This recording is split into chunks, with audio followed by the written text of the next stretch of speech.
Hemos querido, con la exposición de esta cita de Carmen Añón y Mónica Luengo, nuestra comunicación para este Congreso de Antropología, Historia y Filosofía. Buenas tardes, soy Rocío Velasco García, profesora del Departamento de Historia del Arte, Arqueología y Música de la Universidad de Córdoba, y les muestro en esta ocasión la siguiente ponencia que lleva por título El Jardín Invisible, Paisaje Simbólico y Poder Episcopal en el Palacio de Córdoba. Aunque invisible no ha sido para el Ayuntamiento de Córdoba. Durante los últimos meses, numerosos artículos en la prensa local han anunciado el futuro proyecto del Ayuntamiento para recuperar el histórico Jardín del Obispo, que abrirá al público como nueva zona verde. Sin embargo, frente al entusiasmo por su rehabilitación física, surge una preocupación académica. Que su profundo significado histórico y simbólico no se disuelva en el olvido colectivo. Esta ponencia nace precisamente del propósito de interpretar el Jardín del Obispo como testimonio de un pensamiento arquitectónico y teológico que marcó la identidad cultural de Córdoba. Creemos que merece un capítulo especial dentro de la historia de nuestra ciudad. Entre los objetivos planteamos lo siguiente: analizar la evolución del Jardín del Obispo entre los siglos XVII y XVIII como parte integral del programa simbólico del conjunto palaciego. Interpretar su trazado y ornato como expresión visual del pensamiento teológico post-tridentino, reivindicar su restauración conceptual y patrimonial como elemento clave del imaginario urbano de Córdoba y dar a conocer información inédita sobre actuaciones en el Jardín del Obispo. Para este trabajo nos hemos basado en una metodología social del arte donde en este caso el jardín es producto de una sociedad, un fenómeno cultural, un hecho social. Hemos llevado a cabo una revisión bibliográfica y una investigación documental apoyada en fuentes históricas y documentación de archivos particulares, por ejemplo de arquitectos e instituciones públicas, así como de fotografías históricas. Hemos llevado también el análisis iconográfico y hermenéutico, la lectura simbólica, correlacionando el jardín con los conjuntos decorativos de la escalera y el salón del trono, y una observación de estructuras e interpretación de las mismas con el apoyo de planos e imágenes antiguas. También llevamos a cabo la revisión bibliográfica documental de trabajos previos realizados por distintos arqueólogos. En resumen, la investigación combina el análisis documental y arqueológico con la lectura iconográfica y la interpretación crítica. Se revisaron fuentes primarias, entre muchas de ellas, el catálogo de los obispos de Gómez Bravo y también distintas memorias de excavaciones, como la dirigida por Rafael Castejón y Félix Hernández entre 1961 y 1962. Hemos de decir que la base de esta investigación parte de nuestra tesis doctoral presentada en 2013 bajo el título El Palacio Episcopal de Córdoba, Historias y Transformaciones, y en el caso que nos atañe el Jardín del Obispo, aportamos aquí nuevos datos inéditos y obtenidos del proceso de investigación mediante documentos de archivo. Situado sobre el terreno del antiguo Alcázar andalusí, en pleno centro histórico de Córdoba, en el que posteriormente sería Palacio de los Obispos de Córdoba, desde el siglo XIII hasta la segunda mitad del siglo XX, cuando la mitad del conjunto palaciego fue expropiado. En este área expropiada se encuentran los restos de este jardín, área que pasó a ser de titularidad estatal y por tanto de carácter público, gestionado por la Junta de Andalucía.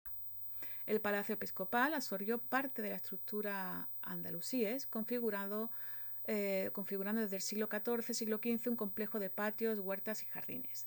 Durante el episcopado de Francisco Solís y posteriormente con Justa Navarro, el jardín adquirió un trazado barroco cruciforme, dividido en 24 parterres y dominado por una fuente central, aunque hemos de decir que posiblemente el diseño del trazado sea algo más antiguo.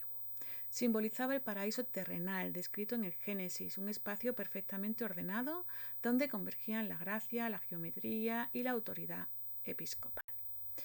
El análisis demuestra que el jardín actuó como dispositivo de mediación simbólica entre arquitectura, teología y política episcopal. Su diseño, basado en jardines renacentistas italianos, funcionó como escenografía del gobierno espiritual, articulando un itinerario procesional desde la portada occidental hasta el salón del trono o salón de recepciones del obispo. Cada tramo y emblema respondía a un programa de pedagogía visual destinado a legitimar el orden eclesiástico frente al pensamiento ilustrado. La escalera del jardín, decorada con emblemas morales como destruirás si te apartas, vertas si avertas, prolongaba esa dialéctica al conectar el espacio natural con el salón del trono. Esta progresión espacial del jardín a la escalera y de ahí al trono representa la ascensión simbólica del creyente guiado por el obispo, intermediario entre lo terrenal y lo divino. El muro occidental, visible desde el camposanto de los mártires, no debe entenderse como una valla de exclusión, sino como frontera sagrada. En la tradición iconográfica del Hortus Conclusus, huerto eres cerrado, hermana mía, esposa, fuente sellada, del Cantar de los Cantares, el muro delimita el jardín cerrado. En el contexto del palacio episcopal su función era triple: proteger la privacidad del obispo, preservar la sacralidad del espacio interior y definir visual y simbólicamente la separación entre la vida urbana y la dimensión espiritual. Por ello, la conservación del muro constituye un imperativo patrimonial. Su derribo destruiría el relato espacial del conjunto, privando a Córdoba de un ejemplo extraordinario de jardín barroco episcopal. Históricamente, este muro ha estructurado las relaciones entre el jardín, la escalera y el palacio, creando una secuencia hermenéutica donde la clausura aparecía como condición de la revelación estética y mística. El muro y el jardín forman una única narración espacial, donde el límite no encierra, sino protege. La integración del conjunto puede leerse como gesto de continuidad urbana, teológica y simbólica. Las excavaciones revelan también que bajo el jardín yacen restos del alcázar andalusí, lo cual añade un valor de palimpsesto cultural a su conservación. A mediados del siglo XX, el arquitecto Carlos Luca de Tena abordó la reconfiguración de los antiguos graneros del palacio para instalar en ellos la Biblioteca Pública Provincial. Lejos de plantear una agresión al jardín, su intervención buscó mantener la lectura volumétrica original, respetar la fachada de los graneros y preservar los accesos históricos al espacio ajardinado. Mediante soluciones discretas integró la funcionalidad contemporánea sin alterar la esencia simbólica del conjunto, y es que Luca de Tena anticipó así los criterios de conservación compatibles definidos hoy por la Carta de Venecia y la normativa andaluza de protección de bienes culturales. Este precedente ofrece un ejemplo clave de armonización entre funcionalidad contemporánea y preservación simbólica. La rehabilitación prevista para 2026-2027 supone una oportunidad clave para reinterpretar este patrimonio. El proyecto, gestionado por la Gerencia de Urbanismo y supervisado por la Consejería de Cultura, plantea un espacio verde visitable que respete el trazado original, los restos arqueológicos del Alcázar andalusí y la configuración del muro. Se prevé además crear pérgolas, zonas sombreadas que evocarán los antiguos ejes del jardín barroco. Esta actuación debe entenderse como un ejercicio de museografía urbana, una puesta en valor donde el visitante no solo contempla, sino interpreta. Cada tramo de recorrido podría mostrar la secuencia jerárquica entre muro, jardín y escalera, los símbolos de ascenso espiritual y la huella continua del poder episcopal en el paisaje cordobés. Como conclusión, podemos decir que el jardín del obispo debe ser comprendido como texto teológico espacial, donde naturaleza y poder construyen un mismo discurso.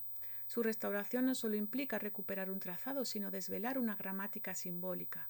Proponer su reapertura al público sin eliminar su carácter introspectivo supondría transformar un ámbito de clausura en laboratorio contemporáneo de reflexión sobre el paisaje como patrimonio de la memoria.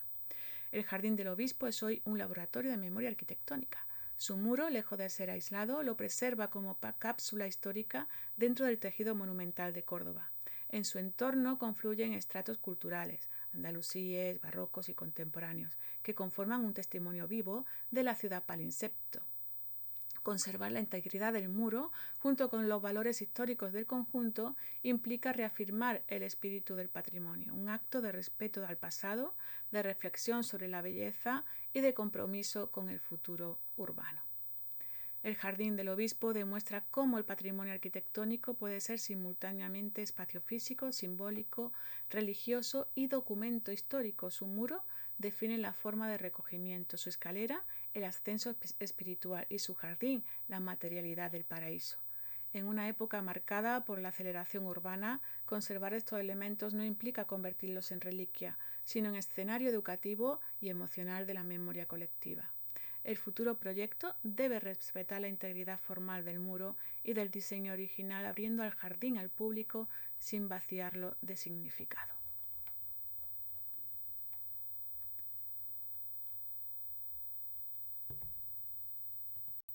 La auténtica modernidad de este espacio radica, por tanto, en saberse herencia viva, un organismo urbano donde el silencio del muro y la vuelta del rumor del agua seguirán enseñando a leer el alma de una Córdoba eterna.